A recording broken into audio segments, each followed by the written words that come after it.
सकाळी लवकर उठून ब्रह्मांड नायकाला नमस्कार केला आणि आजूबाजूला पण कोणी उठलंय का ते पाहिलं. नंतर तांब्याच्या बॉटलमधलं पोटभर पाणी पिऊन प्रेशर यायची वाट पाहत बसलो. मोकळा झाल्यावर 10 मिनिटं वज्रासन केलं. नंतर श्री हरीचे नामस्मरण करून झाल्यावर जिमला गेलो आणि आज शोल्डरचा वर्कआउट केला आणि बऱ्याच दिवसानंतर वजन चेक केलं. हे बघा, थोडा वेळ उन्हात उभा राहून देवबाप्पाचा हार घेऊन आलो. इकडं माझ्या चिवताईची चोच मुंगी मच्छर फिरून येऊ नये म्हणून अशी बंद केली.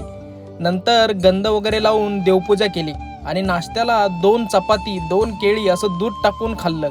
नंतर आम्ही बाप लेकीने सूर्यनारायणाला नमस्कार केला आणि लेकीचा गोडगोड पा घेऊन ऑफिसला गेलो आणि घरी येताना नवीन चष्मा पाहायला गेलो. तिथंच हा असला चष्मा पाहून मला गावच्या जत्रेची आठवण आली आणि घरी आल्यावर पाहिलं तर माझी चिवताई अत्यंत आवडीने हे असलं काहीतरी खात होती.